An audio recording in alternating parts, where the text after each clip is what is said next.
आपण पाहत आहात EDTV, बातमी अशी जिच्यावर तुम्ही ठेवणार विश्वास। आता तुम्हाला जिल्हाधिकाऱ्यांना भेटायचं असेल तर इतिहास आठवणार आहे, कारण जिल्हाधिकाऱ्यांच्या दालनासमोरच निजामाच्या जुलमी राजवटीमधून मराठवाड्याला मुक्त करणाऱ्या स्वातंत्र्य सैनिकांचे पराक्रम लिहिलेले आहेत। सोबतच त्यांच्या प्रतिकृतीचे भले मोठे छायाचित्र देखील या भिंतीवर तुम्हाला पाहायला मिळणार आहे। त्यामुळे निश्चितच तुम्ही जुन्या आठवणींना उजाळा देणार आहेत। 15 कोटी रुपये खर्च करून जिल्हाधिकारी कार्यालयासाठी नियोजन भवन म्हणून नवीन इमारत बांधण्यात आली आहे।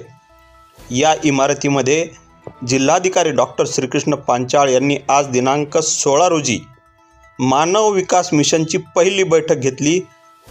15 कोटी रुपये खर्च करून जिल्हाधिकारी कार्यालयासाठी नियोजन भवन अशी ही इमारत उभी राहिली आहे। आज दिनांक 16 रोजी मानव विकास मिशनची पहिली बैठक या नवीन इमारतीमध्ये पार पडली। जिल्हाधिकारी डॉक्टर श्रीकृष्ण पांचाळ यांनी देखील नवीन इमारतीमधील खुर्चीचा ताबा घेतला आहे।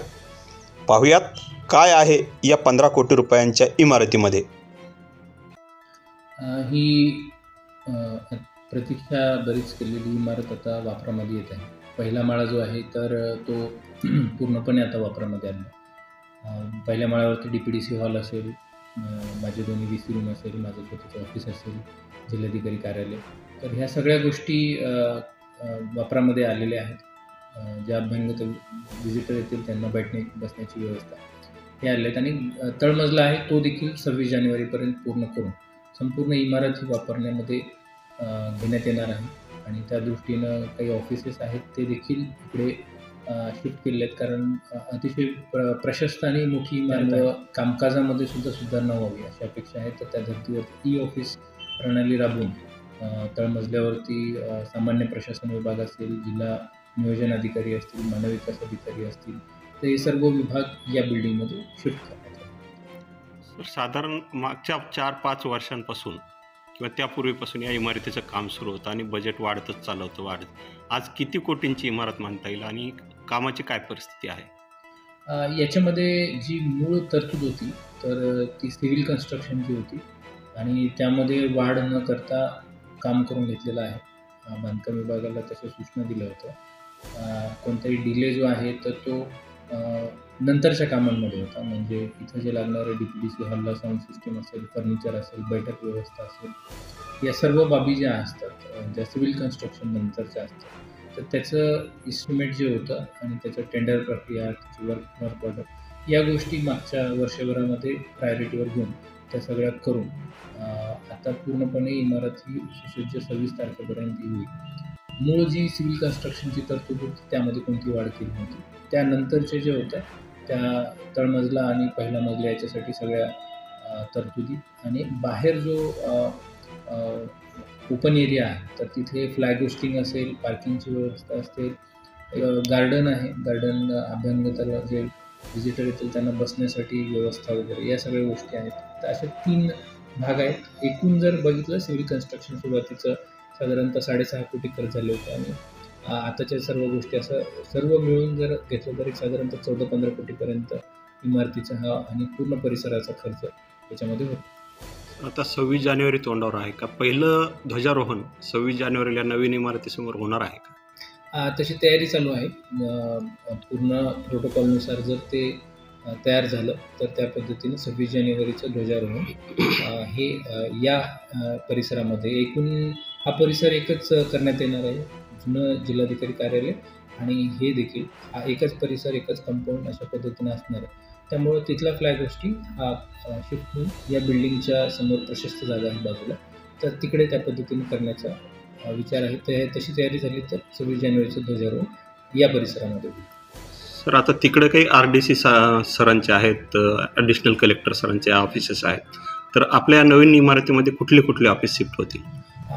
मागच्या वर्षभरापासून आम्ही सुंदर आणि स्वच्छ माझे कार्यालय या याच्यामध्ये सुरुवात केली होती आणि अनेक ऑफिसेस आहेत ते रिनोव्हेट केले गेले आहेत चांगल्या पद्धतीनं। बाहेरचं पोर्च असेल, लाईटिंग असेल, हे व्यवस्था देण्याचा प्रयत्न करण्यात आलेला आहे। तर या बिल्डिंगमध्ये GAD म्हणजे सामान्य प्रशासन, डेप्युटी कलेक्टर, त्यानंतर पालकमंत्री महोदयांचंही खालच्या मजल्यावरती ऑफिस असणार आहे त्यांच्या व्हिजिटला बसण्यासाठी. त्यासोबत मानव विकास, जिल्हा मानव विकास अधिकारी, DPO आहेत त्यांचा असणार आहे. माझे जे आहेत मीटिंग रूम्स आणि सर्व हे या बिल्डिंगमध्ये आहे. DPDCचा मोठा हॉल प्रशस्त या बिल्डिंगमध्ये आहे आणि बरेचशा अधिकाऱ्यांचे देखील आणि त्यांच्या स्टाफचं रिनोव्हेशन करून ऑफिस प्रणालीवरती त्या पद्धतीनं कार्यालयाची रचना करण्यात आली. काही विभाग आणखीनही दुरुस्त करणे आणि तिथं त्या सोयीसुविधा तयार करणं गरजेचं आहे. प्रामुख्याने भूमोबिल एक आहे, सप्लाय आहे आणि फिशरी वगैरे काही छोटे डिपार्टमेंट आहेत. आता ते 3 विभाग म्हणजे 3 मुख्य कार्यालय आता याच्यामध्ये सुरुवात करतो या महिन्यामध्ये. ते देखील अत्याधुनिक याच्यामध्ये करण्यात येणार आहे आणि व्हिजिटर्स लोकांसाठी आल्यानंतर स्वच्छता असेल, सोयीसुविधा असेल त्यामध्ये देखील सुधारणा करण्यात येणार आहे. स्वच्छतेच्या बाबतीत थोडी प्रणाली चेंज केली आहे. वॉशरूम्स असतील, पाण्याची सुविधा असेल, नवीन वॉटर फिल्टर असतील ते लावण्यात येणार आहे. त्याची सुविधा या बिल्डिंगला असणार आहे. तर त्या पद्धतीने हिरकणी कक्ष देखील आम्ही एक जागा शोधलेली आहे, कारण आता स्पेस इकडे शिफ्ट झाल्यामुळे त्या बिल्डिंगमध्ये स्पेस आहे. तर एक अत्याधुनिक आणि चांगल्या पद्धतीचा हिरकणी कक्ष ज्या स्कंदमाता येतील त्यांच्यासाठी सुद्धा उपलब्ध करून देण्यात आला.